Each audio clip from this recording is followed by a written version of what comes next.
మా ప్రియమైన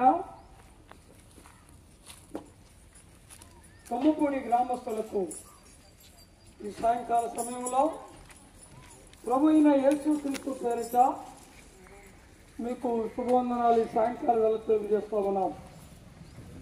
దేవుని యొక్క వాక్యములని ఒక మాటను మీకు జ్ఞాపకం చేయాలని కోరుతా ఉన్నాం. ఏ భేదము లేదు, అందరూ పాపము చేసి దేవుడు అనుగ్రహించే మహిమను పొందలేకపోతూ ఉన్నారు. ప్రియులారా, లోకములో ఉన్నటువంటి మానవులైన మనం అందరము జన్మతః అందరం పాపులమే. కర్మ ద్వారా కూడా మనం పాపులమే, అంటే చేసే పనుల ద్వారా కూడా పాపులమే. పాపులైనటువంటి మనం చనిపోతే ఖచ్చితంగా మనం నరకానికి వెళ్తాం, అగ్నిగుండానికి. ఈ అగ్నిగుండాన్ని తప్పించడానికి దేవాదేవుడు 2020 సంవత్సరాల క్రితం యావత్తు ప్రపంచానికి మధ్య భాగంలో పాలిస్తీనా ప్రాంతంలో 18 సముద్ర ప్రక్కన ప్రియులారా ఆ ప్రభుని యేసుక్రీస్తు వారు జన్మించుంటున్నాడు. ఆయన 33 సంవత్సరాలు జీవిస్తూ వచ్చినాడు.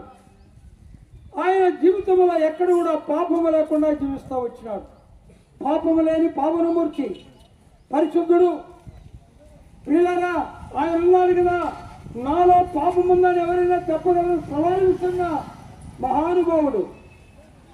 ఎంతో మంది మహానుభావులు ఎంతో మంది లోకానికి వచ్చినారు, చనిపోయినారు, సమాజం ఉన్నారు, వారి సమాధులు తెరవలేదు. పోయిన ఆదివారం మేము చేస్తూ వచ్చినాం.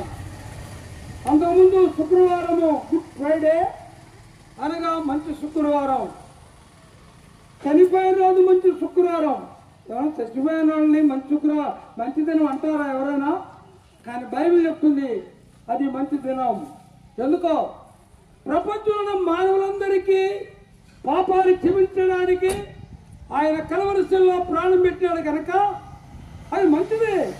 ప్రియమైన వాళ్ళరా, ఈ మంచిది కావాలి. సాయంకాలము ప్రభువైన యేసుక్రీస్తు వారిని హృదయపూర్వకంగా నీవు కనుక అంగీకరిస్తాను, ఎవరైనా కానీ ఎంత బలవంతులైనా, ఎంత జ్ఞానవంతులైనా, ఎంత విద్యావంతులైనా, ఎంత ఉన్నవారైనా అందరూ కూడా పిల్లలను మొదలుకుని వృద్ధాప్యం వరకు అందరూ కూడా పాపులే.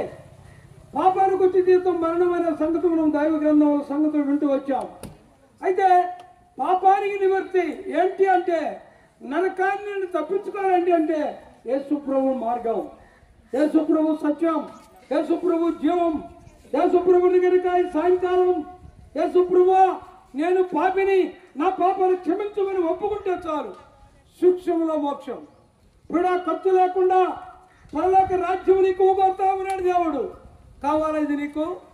1976 సంవత్సరానికి ముందు నా జీవితంలో నెమ్మది లేదు, అనారోగ్యంతో అనారోగ్యంతో చాలా బాధపడుతూ ఉన్నాను. నెమ్మది లేదు, సంతోషం లేదు.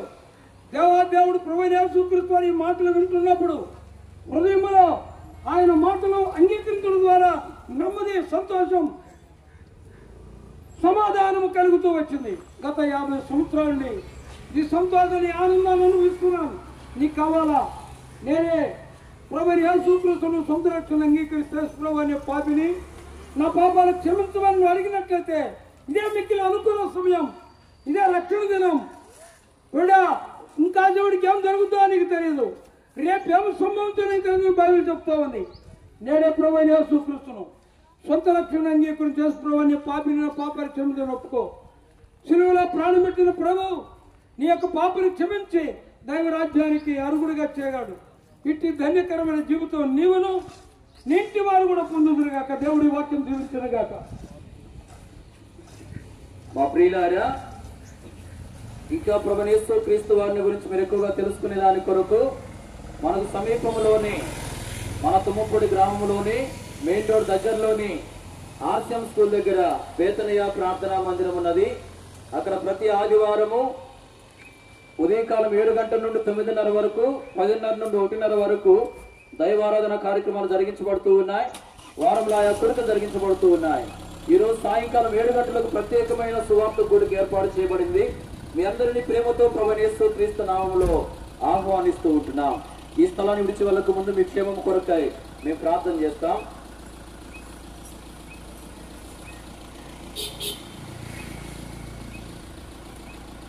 ప్రజల మా పరలోకపు తండ్రి, పరిశుద్ధమైన దేవా, మీ ఘననామకై మీ స్తోత్రాలు. ఈ స్థలంలో చెప్పిన మాటలు దీవించండి, ప్రాంతంలో ప్రజలు దీవించండి. వారు ఎలాంటి బలహీనతలు ఉన్నారో స్వస్థపరచండి. రక్షణ లేని వారికి రక్షణ, పాపక్షమాపణ దయచేయండి. ముందుకు వెళుతున్నాం, సహాయపడుతుంది. యేసు వారి నామంలో ప్రార్థన చేస్తూ ప్రభు బిడ్డ వివరించిన తండ్రి, ఆమేన్. చెప్పండి. ప్రభు యేసుక్రీస్తు ప్రభువారికి, పాపుల రక్షకుడైన యేసుక్రీస్తు ప్రభువారికి, పాపుని ప్రేమించి లోకములకు వచ్చిన యేసుక్రీస్తు ప్రభువారికి, త్వరలో రాబోతున్న రారాజన యేసుక్రీస్తు ప్రభువారికి. హల్లెలూయా.